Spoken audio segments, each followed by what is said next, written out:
Hello friends, welcome back to our channel.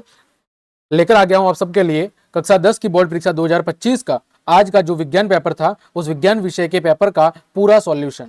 कई सारे विद्यार्थी बार बार कमेंट कर रहे थे कि सर आज के पेपर को सॉल्व करवाइए, तो आप सभी की रिक्वेस्ट को ध्यान में रखते हुए हम बात करेंगे विज्ञान विषय के पूरे पेपर सॉल्यूशन की। तो चलिए क्लास हम शुरू करते हैं।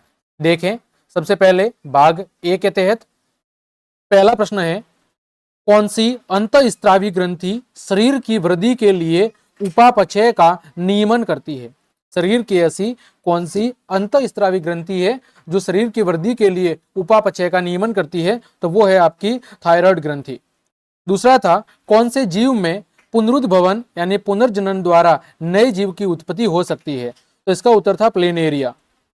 तीसरा था, मानव में वक्रक एक तंत्र का भाग है जो संबंधित है, कौन से तंत्र से? उत्सर्जन तंत्र से।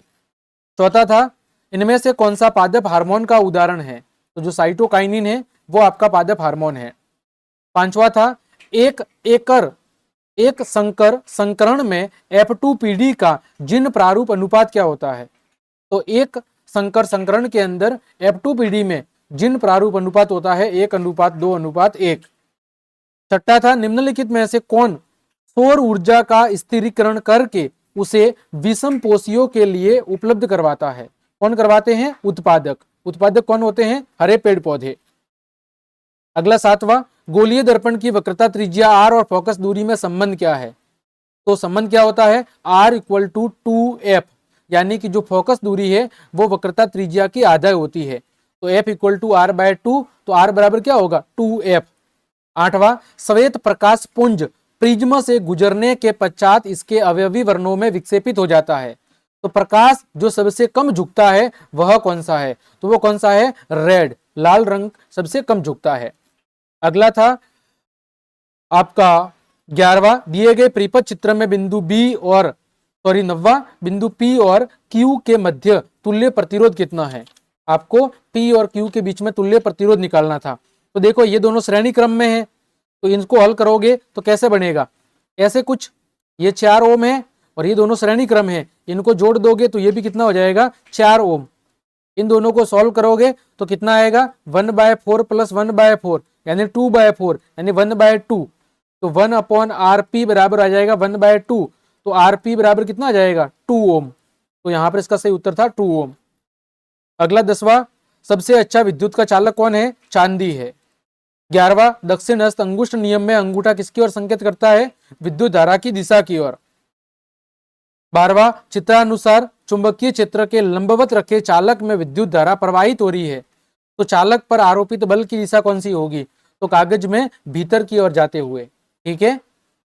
अगला, जिंक और तनु सल्फ्यूरिक अम्ल के बीच अभिक्रिया से उत्पन्न गैस कौन सी है?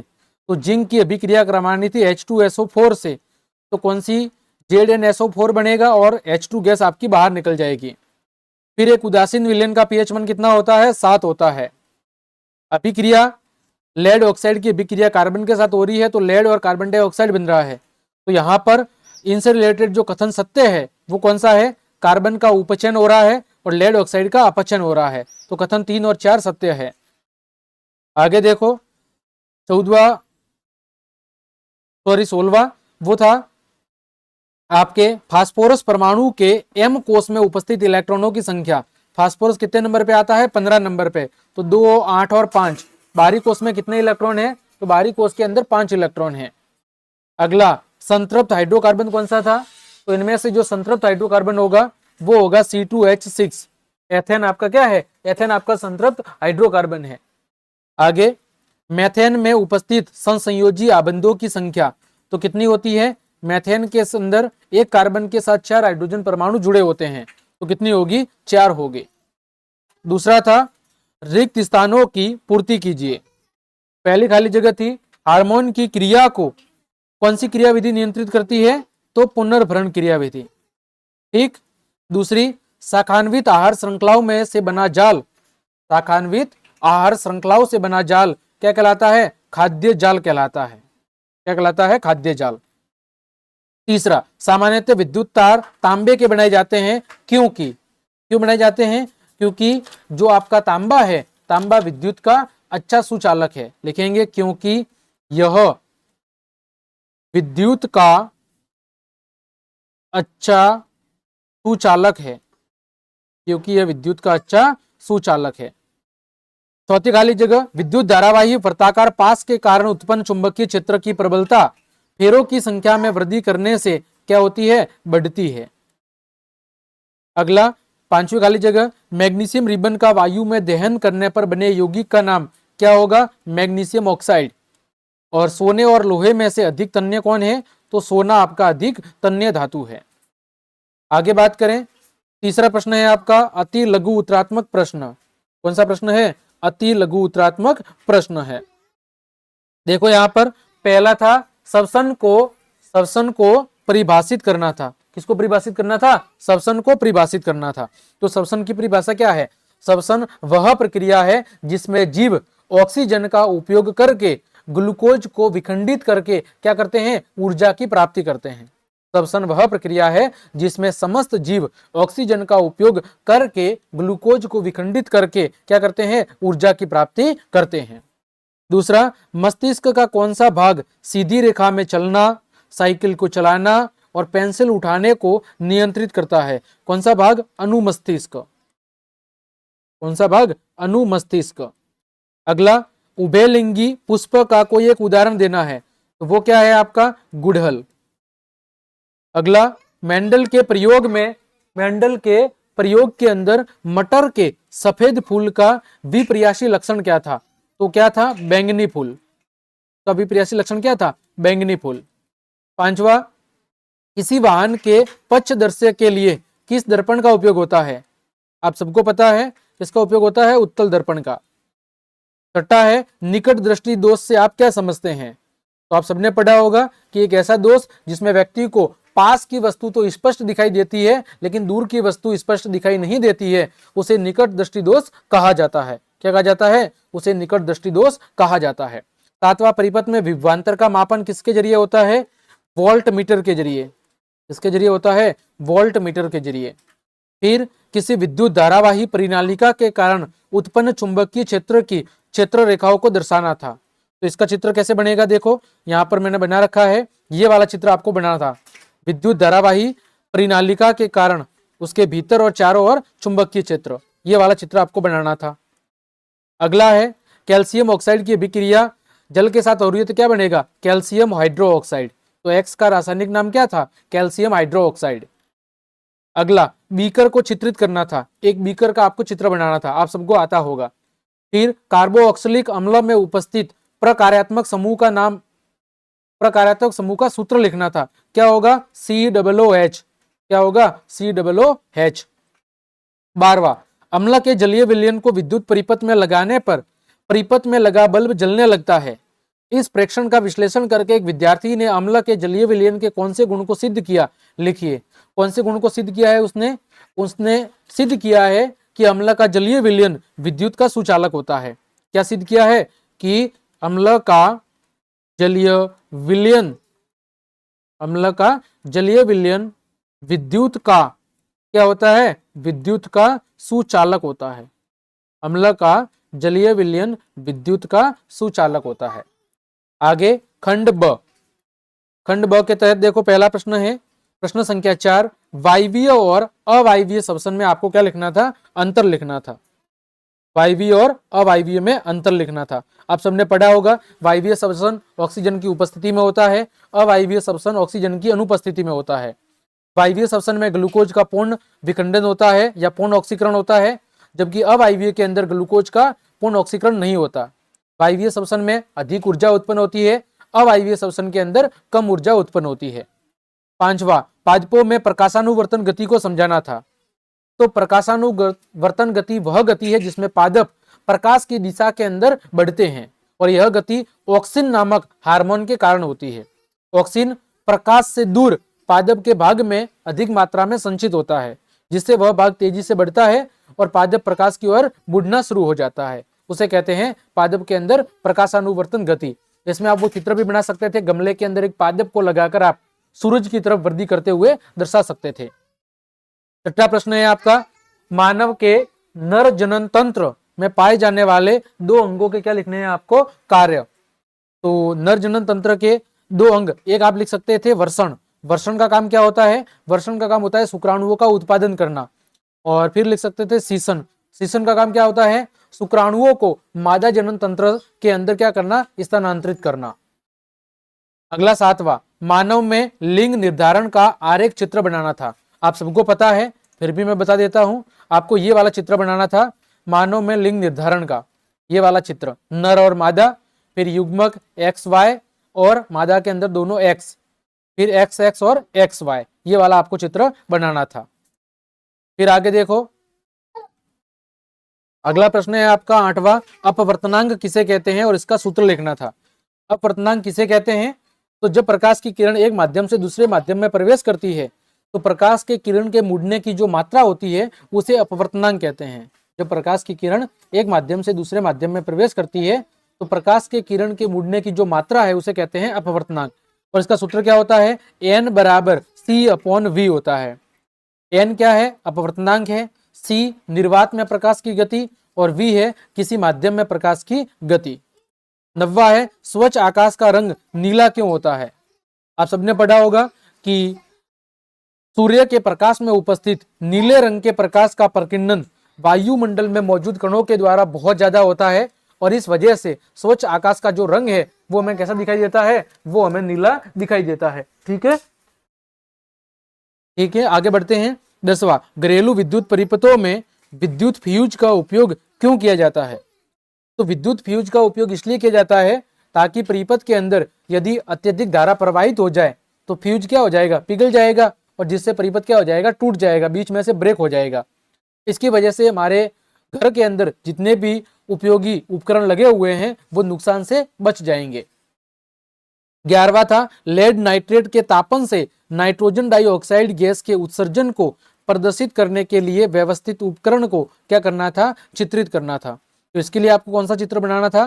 तो इसके लिए आपको जो चित्र बनाना था वो ये वाला बनाना था, लेड नाइट्रेट का तापन और नाइट्रोजन डाइऑक्साइड का उत्सर्जन, ये वाला चित्र आपको बनाकर बताना था।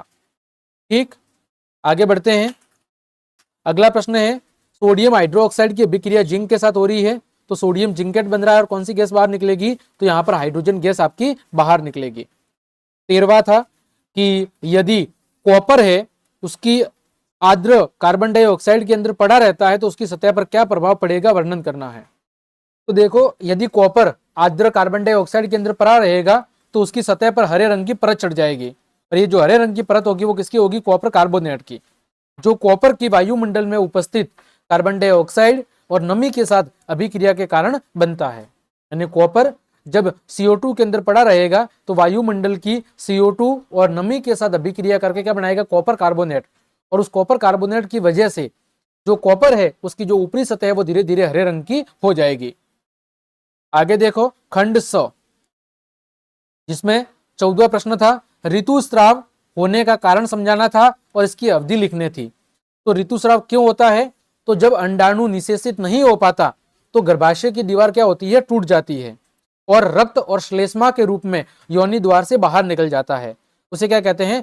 उसे कहते हैं रजोद्रम या ऋतुस्राव। क्यों होता है? अंडाणु का निषेचन नहीं होने की वजह से। और इसकी अवधि कितनी होती है? तो जनरली अवधि होती है 3 से 5 दिन। कितनी होती है? 3 से 5 दिन। अथवा में प्रश्न था कि जो गर्भ निरोधक युक्तियां होती है उनके अपनाने के कारणों को समझाना था और कोई एक गर्भ निरोधक युक्ति का नाम भी लिखना था। तो देखो, गर्भ निरोधक जो युक्तियां है उनका उपयोग अनचाहे गर्भ को रोकने के लिए, जनसंख्या को नियंत्रित करने के लिए और यौन संचारित रोगों से बचने के लिए किया जाता है। एक गर्भ निरोधक युक्ति का नाम आप कंडोम लिख सकते थे, कॉपर टी लिख सकते थे और शल्य चिकित्सा लिख सकते थे, कोई एक लिख सकते थे। 15वां है, वायुमंडल के उच्चतर स्तर पर ओजोन बनने की क्रिया को समीकरण के द्वारा समझाना था। तो ओजोन का निर्माण कैसे होता है? तो जब ऑक्सीजन की अभिक्रिया यूवी लाइट के साथ होती है तो यहाँ पर ऑक्सीजन का परमाणु बनता है और जब ऑक्सीजन का एक परमाणु ऑक्सीजन गैस के साथ वापिस अभिक्रिया करता है तो क्या बनता है? ओजोन का अणु बनता है। फिर अथवा में दिया हुआ था, वायुमंडल में ओजोन की मात्रा में गिरावट का एक मुख्य कारक किस रसायन को माना गया है? किसको माना गया है? क्लोरोफ्लोरोकार्बन को, CFC को, क्लोरोफ्लोरोकार्बन को एक महत्वपूर्ण कारक बताया गया है। और इसकी रोकथाम के लिए क्या कदम उठाया गया है? तो इसकी रोकथाम के लिए मॉन्ट्रियल प्रोटोकॉल, जिसने क्लोरोफ्लोरोकार्बन के उपयोग को कम करने अथवा बिल्कुल प्रतिबंधित करने का लक्ष्य रखा है। क्या कदम उठाया गया है? मॉन्ट्रियल प्रोटोकॉल, जिसके तहत क्लोरोफ्लोरोकार्बन के कम से कम उत्पादन अथवा बिल्कुल रोकने के लिए कदम उठाया गया है। 16वां था आपको ओम का नियम लिखना था। ओम का नियम क्या है? किसी चालक में जो प्रवाहित धारा है उसके सिरों के बीच उत्पन्न विभवांतर के समानुपाती होती है। शर्त यह है कि तापमान क्या होना चाहिए? स्थिर रहना चाहिए। फिर प्रतिरोध की परिभाषा लिखनी थी। तो किसी चालक का वह गुण जिसकी वजह से वह उसमें प्रवाहित धारा का विरोध करता है उसे प्रतिरोध कहते हैं। प्रतिरोध का ऐसा ही मात्रक क्या होता है? ओम होता है। फिर नाइक्रोम तार के लिए विभवांतर और धारा के मध्य ग्राफ खींचना था। तो धारा और विभवांतर के मध्य जो ग्राफ है वो कैसा आएगा? वो ग्राफ बिल्कुल ऐसे स्ट्रेट आएगा। कैसा आएगा? बिल्कुल सीधा आएगा, क्योंकि V और I एक दूसरे के समानुपाती होते हैं। यहां पर आप चाहे तो V को दर्शा सकते थे और यहां पर I को बता सकते थे। ठीक, आगे बढ़ते हैं। अगला प्रश्न था विद्युत धारा का तापीय प्रभाव क्या है? तो जब किसी प्रतिरोधक से विद्युत धारा को प्रवाहित किया जाता है तो विद्युत धारा का कुछ भाग उष्मा ऊर्जा के अंदर बदल जाता है, जिससे प्रतिरोधक क्या हो जाता है? गर्म हो जाता है, और इसे ही कहते हैं विद्युत धारा का तापीय प्रभाव। फिर किसी प्रतिरोधक में उत्पन्न होने वाली ऊष्मा किन कारकों पर निर्भर करती है? तो एक तो प्रतिरोध पर निर्भर करती है, प्रवाहित धारा पर, और धारा प्रवाहित होने के समय पर। फिर ओम के नियम के अध्ययन के लिए आपको परिपथ चित्र बनाना था। मैंने बहुत बार बता रखा है, ओम के नियम का प्रायोगिक सत्यापन का चित्र बताना था। 17वां था क्लोर सार प्रक्रिया को समझाना था और इसमें निहित रासायनिक समीकरण लिखना था। तो देखो क्लोर सार प्रक्रिया क्या है? जब सोडियम क्लोराइड के जलीय विलयन से विद्युत धारा प्रवाहित की जाती है तो यह सोडियम हाइड्रोक्साइड, क्लोरीन गैस और हाइड्रोजन गैस के अंदर विघटित हो जाता है। इस प्रक्रिया को कहते हैं क्लोर सार अभिक्रिया। और इसके लिए आपको जो समीकरण लिखना था वो क्या लिखना था? वो लिखना था सोडियम क्लोराइड का जलीय विलयन, और ये बदलेगा किसमें? सोडियम हाइड्रोक्साइड में, क्लोरीन गैस के अंदर और हाइड्रोजन गैस के अंदर। ये आपको समीकरण लिखना था। अथवा में बेकिंग सोडा पर ऊष्मा के प्रभाव को समझाना था और रासायनिक समीकरण लिखना था। तो देखो baking soda sodium hydrogen carbonate, जब इसको गर्म करते हैं तो यह सोडियम कार्बोनेट, कार्बन डाइऑक्साइड और जल के अंदर बदल जाता है। और कार्बन डाइऑक्साइड के गैस के निकलने की वजह से भोजन के अंदर क्या होता है? खमीर उठता है। और उसकी अभिक्रिया क्या थी? अभिक्रिया देखो सोडियम हाइड्रोजन कार्बोनेट, इसको क्या करना था? गर्म करना था। तो क्या बनेगा? सोडियम कार्बोनेट बनेगा, CO2 गैस बनेगी और आपका क्या बनेगा? जल बनेगा। ये आपका इसका उत्तर था। आगे बात करें खंड द की। 18वां था अमीबा में पोषण की विधि को समझाना था। बहुत अच्छे से मैंने कई बार बता रखा है। अग्नाशय के द्वारा स्रावित जो आपका प्रोटीन पाचक एंजाइम था उसका नाम बताना था। तो अग्नाशय के द्वारा स्रावित जो प्रोटीन पाचक एंजाइम था वो था ट्रिप्सिन। कौन था? ट्रिप्सिन। फिर शुद्रांत में पाए जाने वाले दीर्घ रोम का कार्य बताना था। तो शुद्रांत की जो आंतरिक सतह होती है उस पर अंगुली के समान छोटे छोटे परवद्र पाए जाते हैं, जिन्हें क्या कहते हैं? दीर्घ रोम अथवा रसांकुर कहते हैं। ये क्या करते हैं? ये भोजन के पाचन के अवशोषण के लिए या पोषक तत्वों के अवशोषण के लिए सतही क्षेत्रफल को बढ़ा देते हैं और पचे हुए भोजन को रक्त प्रवाह में अवशोषित करने में क्या करते हैं? मदद करते हैं। ये लिखना था इसमें।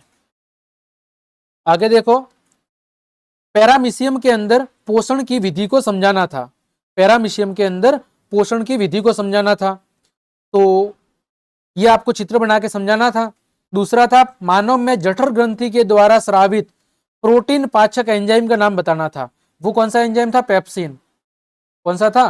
पेप्सिन एंजाइम था। फिर तीसरा था बाघ की शुद्रांत की लंबाई कम क्यों होती है? कारण बताना था।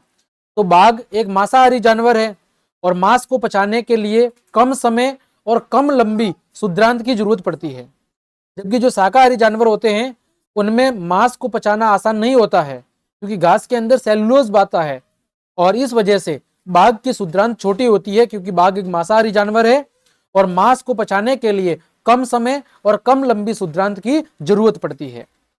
19वां था किसी बिंब को 16 सेंटीमीटर फोकस दूरी के अवतल दर्पण से 16 सेंटीमीटर की दूरी पर रखा है। दर्पण से कितनी दूरी पर पर्दे को रखा जाए कि स्पष्ट प्रतिबिंब प्राप्त हो?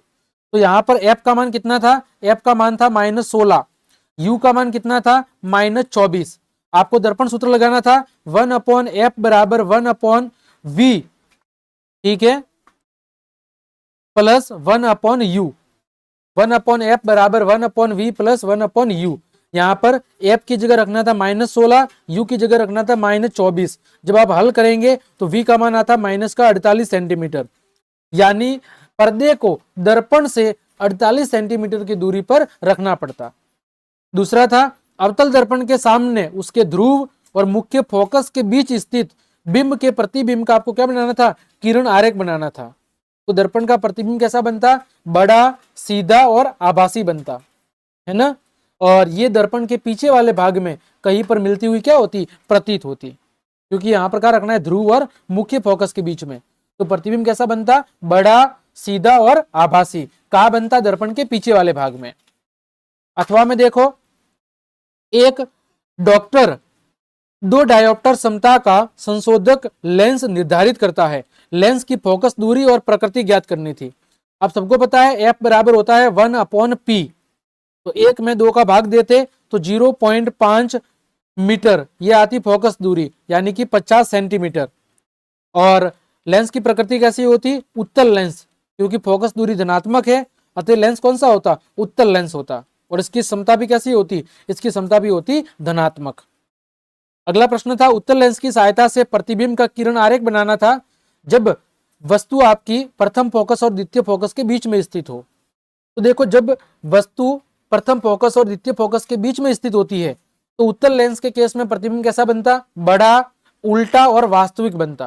कैसा बनता, बड़ा, उल्टा और वास्तविक। कहां पर बनता, तो 2f2 से परे बनता। कहां पर बनता, 2f2 से परे बनता। आ गया समझ में। तो प्यारे विद्यार्थियों, अगला प्रश्न है आपका प्रश्न संख्या 20। क्या करना था आपको, मिसेल की संरचना बनानी थी और साबुन और अपमार्जक की सफाई क्रिया का विश्लेषण करना था कि साबुन और अपमार्जक की मदद से कपड़ों की सफाई कैसे होती है, ये आप सब जानते हैं। अथवा में है, निहित रासायनिक समीकरण देकर एथेनोइक अम्ल की निम्न अभिक्रियाओं का विश्लेषण करना था। पहली थी एस्टरीकरण अभिक्रिया।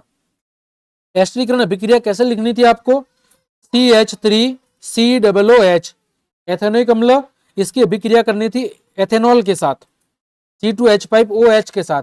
क्या बनता आपका एथिल एथेनोइट, और क्या बनता आपका जल बनता। फिर एथेनोइक अम्ल की सारक के साथ अभिक्रिया, तो CH3COOH, इसकी अभिक्रिया करनी थी सोडियम हाइड्रोक्साइड के साथ। किसके साथ करनी थी, सोडियम हाइड्रोक्साइड के साथ। तो क्या बनता यहाँ पर, तो यहाँ पर बनता आपका सोडियम एथेनोइट, और क्या बनता आपका जल बनता। ये अभिक्रिया यहाँ पर लिखनी थी। तो प्यारे विद्यार्थियों, ये था आपके कक्षा 10 विज्ञान विषय का पेपर।